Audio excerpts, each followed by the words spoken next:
तो last part में हमने देखा था कि बो फैन ने अपनी एंशिएंट मेडिसिन टेक्निक को यूज करके एक बच्चे को बचा लिया था, पर वो डॉक्टर डीन और डायरेक्टर के सामने बो फैन का सारा क्रेडिट खुद ले लेता है। पर फूड पॉइजनिंग का केस बढ़ता जा रहा था। अब उस डॉक्टर को एक अमीर आदमी के बेटे का इलाज करना था, तो डॉक्टर बो फैन की नीडल से उसका इलाज करता है, पर उस बच्चे की हालत और भी ज्यादा बिगड़ जाती है। तो वो अमीर आदमी डॉक्टर पे काफी ज्यादा गुस्सा करता है। साथ ही नर्स ने डीन और डायरेक्टर को बता दिया था कि पहले वाले बच्चे का इलाज डॉक्टर ने नहीं बल्कि बो फैन ने किया था, जिस पर वो बंदा डीन और डायरेक्टर से कहता है कि जल्दी कुछ करो, मेरे बेटे की हालत और भी बिगड़ती जा रही है। तभी वहाँ बो फैन आता है। अब आगे तो इस पार्ट की शुरुआत में बो फैन उस रूम में आ जाता है और बोलता है कि इस बच्चे को फूड पॉइजनिंग हुई है, जिसके बाद वो उस नर्स से कहता है कि जल्दी से डॉक्टर ने जिस निडल को यूज किया है इसे डिसइंफेक्ट कर दो। तो वो नर्स ऐसा ही करती है। तभी वो अमीर आदमी बो फैन के पास भागते हुए आता है और उससे कहता है कि तुम जो भी हो मेरे बेटे की जान बचा लो, तुम्हें जो भी चाहिए मैं दे दूंगा। पर बो फैन उससे बोलता है कि मुझे कुछ नहीं चाहिए और वो बच्चे को चेक करने लगता है। तभी नर्स उससे बोलती है कि नीडल को डिसइंफेक्ट कर दिया गया है। ये सुनकर अब बो फैन उन नीडल्स को उस बच्चे पर लगाता है। जहां बो फैन को ऐसा करते हुए देखकर सारे लोग हैरान थे। तभी धीरे धीरे उस बच्चे की हालत ठीक होने लगती है। थोड़ी देर बाद जब वो फैन उन निडल्स को निकालता है तो वो बच्चा होश में आ जाता है। ये देखकर वो अमीर आदमी अपने बच्चे से बात करने लगता है और वो फैन से पूछने लगता है कि इस फूड पॉइजनिंग से मेरे बच्चे को आगे चलकर कोई तकलीफ तो नहीं होगी ना। जिस पर वो फैन बोलता है कि मैंने निडल्स का यूज करके वो पॉइजन इसकी बॉडी से बाहर निकाल दिया है, इसलिए अब इसे कोई भी तकलीफ नहीं होगी। ये सुनकर वो अमीर आदमी वो फैन से कहता है कि तुमने हमारी फैमिली पे बहुत बड़ा उपकार करा है, इसलिए तुम मेरे दोस्त बन जाओ। जिस पर वो फैन उससे कहता है कि आप तो इतने अमीर हो कि कोई भी आपका दोस्त बनना चाहेगा, तो आप मुझे अपना दोस्त क्यों बनाना चाहते हैं। ये सुनकर वो अमीर आदमी बोलता है कि मेरे पास काफी पैसा है, लेकिन अगर उसे खर्च करने के लिए कोई नहीं है तो उसका क्या फायदा। इसलिए तुम मुझे अपना दोस्त बना लो और बदले में मैं तुम्हें आज की फीस के बदले एक रेस्टोरेंट गिफ्ट करना चाहता हूँ, जो मैंने हाल ही में बनाया है, जिसके ट्रांसफर पेपर तुम्हें कल मिल जाएंगे। ये सुनकर वहाँ खड़े सारे लोग चौंक जाते हैं। इसके बाद वो अमीर आदमी अपने बेटे को वहां से लेकर चला जाता है, जिसके जाने के बाद डायरेक्टर बो फैन से कहता है कि प्राइमरी स्कूल के काफी बच्चे इसी बीमारी से पीड़ित हैं, इसलिए प्लीज तुम उन्हें भी ठीक कर दो। तो वो फैन इसके लिए मान जाता है और उन्हें भी ठीक कर देता है। आगे वो डायरेक्टर बो फैन से कहता है कि तुमने आज हमारी बहुत मदद करी है। आज के एक्सीडेंट पर काफी लोगों की नजर थी, अगर कुछ गलत हो जाता तो काफी लोग मुसीबत में पड़ जाते, इसलिए तुम्हें कभी भी मेरी जरूरत हो तो मुझे बता देना। इसके बाद बो फैन डायरेक्टर को अपनी मॉम का बिल दिखाता है। साथ ही वो उसे बताता है कि मेरी मदर को ब्रेन में दिक्कत थी, पर ये डॉक्टर उनकी हार्ट की ट्रीटमेंट कर रहा था। ये सुनकर डायरेक्टर और वो डीन गुस्से में डॉक्टर से कहते हैं कि तुम हमारे पीछे ये सब कर रहे हो। जिस पर वो डॉक्टर कहता है कि प्लीज एक बार आप मेरी बात सुन लीजिए, लेकिन वो दोनों बिना उसकी बात सुने उसे नौकरी से निकाल देते हैं। ये सुनकर वो डॉक्टर दूसरी चांस की भीख मांगने लगता है। तभी वो फैन डायरेक्टर और डीन से कहता है कि हमें इसे नौकरी से नहीं निकालना चाहिए, बल्कि इसने जो करा है वो इलीगल है, इसलिए हमें इसे पुलिस को दे देना चाहिए। ये सुनकर वो डॉक्टर भागने लगता है, लेकिन वो फैन उसे रोक लेता है। तो डॉक्टर कहता है कि प्लीज मुझ पर रहम करो, मेरे छोटे छोटे बच्चे हैं, अगर मैं जेल चला गया तो उनकी लाइफ बर्बाद हो जाएगी।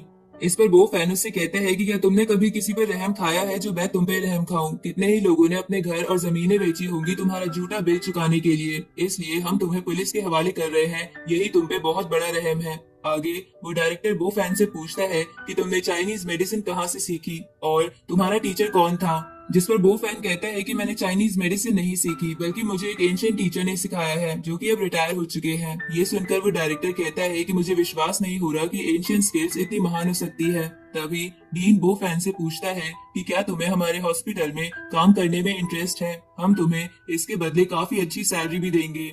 ये सुनकर बो फैन उन दोनों से कहता है कि मुझे फिलहाल अपनी मदर का ख्याल रखना है, इसलिए अभी मेरा ऐसा कोई भी प्लान नहीं है। साथ ही वो उन दोनों से कहता है कि आज मैं जब उन बच्चों का पॉइजन निकाल रहा था तब मुझे शक हुआ कि ये कोई एक्सीडेंट नहीं है, बल्कि किसी का जानबूझकर किया हुआ काम है, और मुझे डाउट है कि आपके हॉस्पिटल में ही वो बंदा है। ये सुनकर डायरेक्टर कहता है कि कहीं वो डॉक्टर ने ही तो ऐसा नहीं किया। इस पर वो फैन कहता है कि वो ऐसा नहीं कर सकता, क्योंकि अगर उसने ऐसा किया होता तो उसे बच्चों की बॉडी से जहर निकालना भी आता। तभी बो फैन की मॉम वहाँ आ जाती है, तो बो फैन उन दोनों से कहते हैं कि आप इसका पता लगाए, मैं तो यहाँ से जा रहा हूँ। अब बो फैन के वहाँ से जाने के बाद वो डायरेक्टर एक अर्जेंट मीटिंग बुलाता है। आगे हम एक मॉल के बाहर एक अमीर लड़के को देखते हैं जो काफी अच्छी तरीके से ड्रेसअप होकर आया था और ऐसा लग रहा था कि वो आज किसी को प्रपोज करने वाला है। इस तरह हम वो फैन को देखते हैं जो किसी को कॉल मिला रहा था, लेकिन वो बंदा उसकी कॉल नहीं उठाता। उसी वक्त चूचू समीर लड़के से छुपते हुए वहां से जा रही थी, लेकिन वो अचानक से बो फैन से टकरा जाती है। तो वो फैन उससे कहता है कि सुबह तुमने मुझे कार से ठोका था और अब मुझे धक्का दे रही हो, क्या तुमने मुझे मारने का कॉन्ट्रैक्ट ले रखा है? अब बो फैन को वहां देखकर चूचू उसके पास आकर उसे कहती है कि क्या तुम थोड़ी देर के लिए मेरे बॉयफ्रेंड बनने की एक्टिंग कर सकते हो, क्योंकि ये जो अमीर सा लड़का दिख रहा है वो काफी समय से मेरे पीछे पड़ा है। मैं काफी समय से इससे पीछा छुड़ाने की कोशिश कर रही हूँ, लेकिन ये मेरा पीछा नहीं छोड़ रहा। जिस पर वो फैन कहता है कि मेरी तो एक गर्लफ्रेंड है, तो मैं तुम्हारी मदद क्यों करूँ? तभी वो अमीर सा लड़का चूचू को देख लेता है और उसके पास आकर कहता है कि मैं ये फ्लावर्स तुम्हारे लिए लाया हूँ और मैं होप करूंगा कि तुम्हारा दिन अच्छा जाए। इस पर चूचू उससे कहती है कि वैसे तो मेरा दिन अच्छा ही चल रहा है, पर अब तुम्हारी शक्ल देख कर खराब हो जाएगा। मेरा पीछा छोड़ दो, हम दोनों का रिश्ता इम्पॉसिबल है। ऊपर से मेरा पहले से ही बॉयफ्रेंड है। ये सुनकर वो लड़का कहता है कि तुम झूठ मत बोलो, मैं जानता हूँ कि तुम्हारा कोई भी बॉयफ्रेंड नहीं है। पर चूचू बो फैन को अपने और खींचकर बोलती है कि देखो ये मेरा बॉयफ्रेंड है। तो आसपास वाले सारे लोग ये देखकर बोलते हैं कि ये तो एक लव ट्रायंगल है। तभी वो लड़का समझ जाता है कि चूचू झूठ बोल रही है, इसलिए वो चूचू से कहता है कि भले ही तुम्हें एक्टिंग के लिए एक बॉयफ्रेंड मिल गया है, पर तुम्हें मेरे जैसा बॉयफ्रेंड नहीं मिल सकता। तभी वो फैन उस लड़के से कहता है कि मैं एक्टिंग नहीं कर रहा, मैं इसका बॉयफ्रेंड हूँ, अब तुम जो मर्जी कर लो। जिस पर वो लड़का कहता है कि क्या तुम चूचू के बॉयफ्रेंड बनने के लायक हो? क्या तुम्हारे बैंक में $1,000,000 है? और क्या तुम्हारी फैमिली के पास $1 बिलियन की कंपनी है जिसके तुम इकलौते वारिस हो? ये सुनकर आसपास खड़े लोग बातें बनाने लगते हैं कि चूचू को इस लड़के के लिए हाँ कहना चाहिए। तभी वो लड़का बो फैन से कहता है कि क्या तुम चूचू को ये पॉर्श गिफ्ट कर सकते हो और यूरोप से इसके लिए ये ब्लू रोज मंगवा सकते हो। ये सुनकर बो फैन उससे कहते हैं कि तुम्हारे पास कोई एबिलिटी नहीं है, तुम बस एक्सटर्नल चीजों पर डिपेंड रहते हो। तुम्हें क्या लगता है कि चूचू कोई गोल्ड डिगर है जो इसे महंगी चीज दिखाकर सेट करना चाहते हो? जिस पर चूचू हंसने लगती है। तो वो लड़का कहता है कि तुम इस बो फैन की बातों में मत आओ। जिस दिन तुम्हारा एक्सीडेंट हुआ था मैं उस दिन घबरा गया था और मुझे पता चला कि तुम्हारी कार भी इसमें डैमेज हो गई है, बस इसी वजह से मैं तुम्हारे लिए कार लेकर आया था। ये सुनकर आसपास खड़े लोग उस लड़के की तारीफ करने लगते हैं कि ये कितना अच्छा है। तभी वो लड़का उन लोगों को इशारा करता है क्योंकि वो उसी की इकट्ठा की हुई भीड़ थी। अब वो लोग चूचू पर प्रेशर बनाने लगते हैं कि तुम्हें इस लड़के को हाँ कह देना चाहिए। तभी वो लड़का अपने घुटनों पर बैठकर चूचू से कहता है कि मैं तुमसे सच में प्यार करता हूँ, मैं तुम्हारे सिवाय किसी और लड़की को नहीं देखूंगा, तो क्या तुम मेरी गर्लफ्रेंड बनोगी? ये सुनकर अब चूचू भी थोड़ी इमोशनल होने लगती है। तभी वो फैन हंसते हुए चूचू से कहता है कि इस बंदे को तुम्हारी कोई फिक्र नहीं है, वरना ये तुम्हें देखने हॉस्पिटल में जरूर आता। ये सुनकर चूचू को गुस्सा आ जाता है और उस लड़के से कहती है कि तुम्हारी ही वजह से मेरा एक्सीडेंट हुआ था, अगर तुम मुझे कॉल करके परेशान नहीं करते तो ये सब कुछ नहीं होता। तभी वो फैन अपनी स्पेशल आइज का यूज करके उस लड़के को चेक करता है, जिसके बाद उसे एक रुमाल दिखता है। तो वो फैन उसे निकाल कर कहते हैं कि ये देखो, ये बार डांसर का रुमाल है जिस पर लिपस्टिक का भी निशान है। जिस पर वो लड़का बोलता है कि मुझे नहीं पता ये मेरी जेब में कैसे आया, पर चूचू उसकी बात नहीं मान रही थी। तो वो लड़का कहता है कि प्लीज मेरी बातों को गलत मत समझना, मेरा ये सूट मेरे दोस्त ने उधार लिया था, तो हो सकता है उसकी गर्लफ्रेंड का ही ये रुमाल हो। तभी वो फैन फिर से उस लड़की की पैंट चेक करता है जहां उसे कुछ गोलियां मिलती है, जिसे निकाल कर वो फैन कहता है कि लगता है सभी लोग तुम्हारे कोट बोरो करते हैं, या तो फिर तुम बूढ़े हो गए हो, क्योंकि ऐसी स्ट्रेंथ की गोलियां बूढ़े लोगों को ही जरूरत पड़ती है। अब चूचू ऐसी गोलियों को देखकर उस बोतल को उस लड़के के मुंह पर मारती है और उससे कहती है कि आज के बाद मुझे अपनी शक्ल मत दिखाना। ये सुनकर उस लड़के को गुस्सा आ जाता है और वो बो फैन से कहता है कि ये सब तुम्हारी वजह से हुआ है। अब वो बो फैन पर अटैक करता है, पर वो फैन उसे लात मारकर उसकी गाड़ी की तरफ फेंक देता है, जिसके बाद वो चूचू के साथ वहां से जाने लगता है, जहां चूचू उससे कहती है कि तुमने तो सच में कमाल कर दिया, पर तुम्हें पता कैसे चला कि उस लड़के की जेब में ये सब है? क्या तुम लोगों के कपड़े के अंदर देख सकते हो?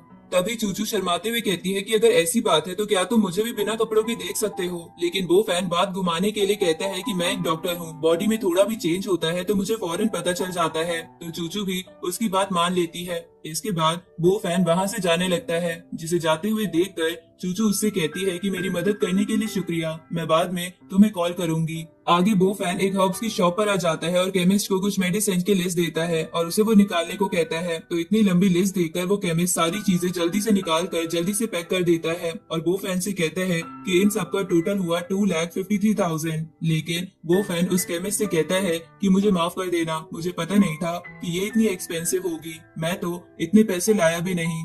ये सुनकर वो केमिस्ट कहते हैं कि क्या तुम्हें ये भी नहीं पता कि तुम्हारी मेडिसिन कितने की होगी। मेरी मेहनत तो खराब मत करो, कम से कम आधी मेडिसिन तो खरीद लो। ये सुनकर वो फैन केमिस्ट से कहता है कि मुझे मेडिसिन तो पूरी ही चाहिए, आधी मेडिसिन में जो मैं बनाना चाहता हूँ वो नहीं बनेगा। इस पर वो केमिस्ट कहता है कि क्यों ना तुम एक्सपायरी डेट के पास वाली मेडिसिन ले लो, वो मेडिसिन काफी सस्ती होती है। ये सुनकर वो फैन उससे कहता है कि मैं एक्सपायरी डेट के पास वाली मेडिसिन नहीं ले सकता, क्योंकि मुझे ये मेडिसिन काफी लंबे समय तक यूज करनी है। ये सुनकर उस केमिस्ट को गुस्सा आ जाता है और वो बोलता है कि क्या तुम मुझसे मजाक कर रहे हो, मुझे तुम्हें मेडिसिन देनी ही नहीं चाहिए थी, तुम सच में एक भिखारी हो। और इसी के साथ ये पार्ट यहीं पे खत्म होता है।